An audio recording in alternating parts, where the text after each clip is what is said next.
बाबू जगजीवन राम जी अपने समय के चोटी के नेता थे। देश के उप प्रधानमंत्री के रूप में बनारस में संपूर्णानंद मूर्ति का अनावरण करने गए। उनके हटने के बाद वहां के पंडितों ने उस मूर्ति को गंगा जल से धोया। क्यों? राष्ट्रपति के रूप में महामहिम रामनाथ कोविंद जी राष्ट्रपति रहते राजस्थान के पुष्कर ब्रह्मा मंदिर में दर्शन करने के लिए से गए थे। वहां के पंडितों ने उनको मंदिर के अंदर नहीं जाने दिया। उत्तर प्रदेश के मुख्यमंत्री अखिलेश यादव जी 2017 में जब मुख्यमंत्री आवास खाली करते हैं तो यही हिंदू राष्ट्र बनाने की आवाज बुलंद करने वाले भाजपा के लोग उस कालिदास मार्ग स्थित मुख्यमंत्री आवास को गंगा जल से धुलवाया था।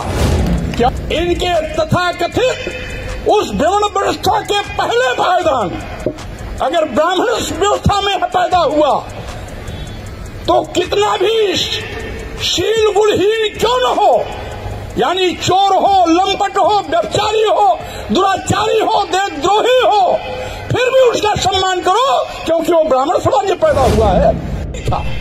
बल्कि आने वाली पीढ़ियों के लिए वो एक मार्गदर्शन था कि तुम्हारे सम्मान और स्वाभिमान का रास्ता, इंसानियत का रास्ता, मानो एक समान की विचारधारा का रास्ता कहीं और नहीं बल्कि बुद्ध के रास्ते पर जाता है, धर्म के रास्ते पर जाता है, संघ के रास्ते पर जाता है।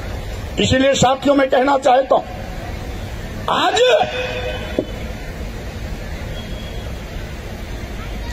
आजादी मिलने के बाद, यहां तक कि संप्रभु भारत राष्ट्र बनने के बाद और गणतांत्रिक भारत का संविधान लागू होने के बाद भी जातिवाद हमारे बड़े से बड़े नेताओं महापुरुषों को अपमानित करने में रंच मात्र भी संकोच नहीं करती। आपको याद होगा बाबू जगजीवन राम जी अपने समय के चोटी के नेता थे। देश के उप प्रधानमंत्री के रूप में बनारस में संपूर्णानंद मूर्ति का अनावरण करने गए। उनके हटने के बाद वहां के पंडितों ने उस मूर्ति को गंगा जल से धोया। क्यों? इसलिए कि बाबू जगजीवन राम जी दलित समाज में पैदा हुए थे। अभी कुछ महीने पहले हमारे देश के प्रथम नागरिक राष्ट्रपति के रूप में महामहिम रामनाथ कोविंद जी राष्ट्रपति रहते राजस्थान के पुष्कर ब्रह्मा मंदिर में दर्शन करने के लिए से गए थे। वहां के पंडितों ने उनको मंदिर के अंदर नहीं जाने दिया। जबकि राष्ट्रपति अपने अधिकार का अगर उपयोग करते तो सारे मंदिर के पंडा पुजारियों को जेल भेज सकते थे, लेकिन उन्होंने अपनी मर्यादा का ध्यान रखते हुए वहां से वापस आना उचित समझा, वापस आ गए। देश का सर्वोच्च पद राष्ट्रपति सुशोभित करने वाला व्यक्ति भी इसलिए अपमानित होता है क्योंकि वो दलित समाज में पैदा होता है। यही नहीं, उत्तर प्रदेश के मुख्यमंत्री अखिलेश यादव जी 2017 में जब मुख्यमंत्री आवास खाली करते हैं तो यही हिंदू राष्ट्र बनाने की आवाज बुलंद करने वाले भाजपा के लोग उस कालिदास मार्ग स्थित मुख्यमंत्री आवास को गंगा जल से धुलवाया था। क्यों? क्योंकि अखिलेश यादव जी इनकी व्यवस्था के अनुसार शूद्र समाज में पैदा हुए हैं। मैं कहना चाहता हूं, भारतीय संविधान सबको समता का अधिकार देता है। भारतीय संविधान के अनुच्छेद 15 में इस बात की स्पष्ट व्याख्या है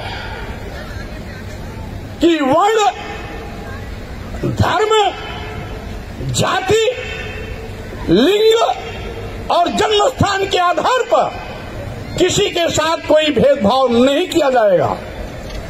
आखिर जब भारतीय संविधान सबको समान अधिकार देता है, सबको बराबर का अधिकार है, समता का अधिकार, और जब वर्ण जाति धर्म लिंग और जन्मस्थान के आधार पर किसी को अपमानित नहीं किया जा सकता, तो आज भी अपमानित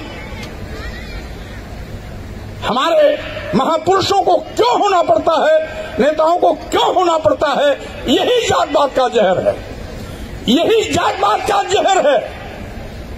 और जब भारतीय संविधान के निर्देशों के क्रम में हमने आवाज उठाई कि जाति सूचक शब्दों का प्रयोग कर गालियां देना बंद करो, जाति के नाम पर नीच और अधम कहना बंद करो, एक वर्ग और वर्ण विशेष को प्रताड़ित करने की बात करना बंद करो। कितना बड़ा भी विद्वान, विषय विशेषज्ञ, ज्ञाता क्यों न हो, लेकिन इनके वर्ण व्यवस्था में अगर शूद्र समाज में पैदा है तो उसको सम्मान मत दो, और अगर इनके तथाकथित उस ब्राह्मण व्यवस्था के पहले पायदान अगर ब्राह्मण व्यवस्था में पैदा हुआ तो कितना भी शील गुणहीन क्यों न हो, यानी चोर हो, लंपट हो, व्यभिचारी हो, दुराचारी हो, देशद्रोही हो, फिर भी उसका सम्मान करो क्योंकि वो ब्राह्मण समाज में पैदा हुआ है। क्या यही तुलसी बाबा का न्याय है? मैं कहना चाहता हूं, इसीलिए मैंने कहा गाली देना धर्म का हिस्सा नहीं है। किसी भी धर्म का मकसद किसी को अपमानित करना नहीं है। तो मैं कहना चाहता हूं साथियों, आज देश मनुस्मृति से चलेगा या भारतीय संविधान से चलेगा? हिंदू राष्ट्र का नारा लगाने वाले, संविधान की कसम खाने वाले माननीय प्रधानमंत्री जी और आपकी पार्टी के मुख्यमंत्रियों से मैं पूछना चाहता हूं, संविधान की कसम खा करके संवैधानिक उत्तरदायित्व का निर्वहन करने वाले लोग संविधान की मंशा के विपरीत आचरण कैसे कर सकते हैं? आज इसका मतलब प्रधानमंत्री और मुख्यमंत्रीगण जब खुद संविधान विरोधी हैं तो इस संविधान की रक्षा क्या करेंगे? इसलिए ऐसे धोखेबाज जो हिंदू कह करके वोट तो बटोरते हैं लेकिन सम्मान देने के लिए किनारा कसते हैं, नित्य प्रति अपमानित करने की बात करते हैं, संविधान द्वारा दिया गया आरक्षण को अजगर की तरह निगल रहे हैं।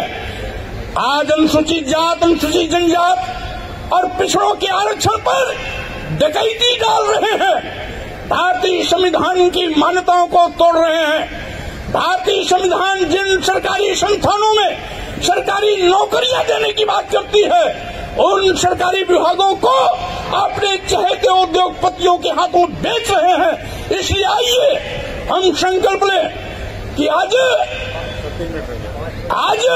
हम भगवान बुद्ध के विचारों पर चलते हुए अपने सम्मान और स्वाभिमान की रक्षा करें, देश की रक्षा करें, संविधान की रक्षा करें और साथ ही साथ आज गर्व से कहना है, संविधान बचाना है तो भाजपा को हटाना है, इस नारे के साथ आगे बढ़ना होगा।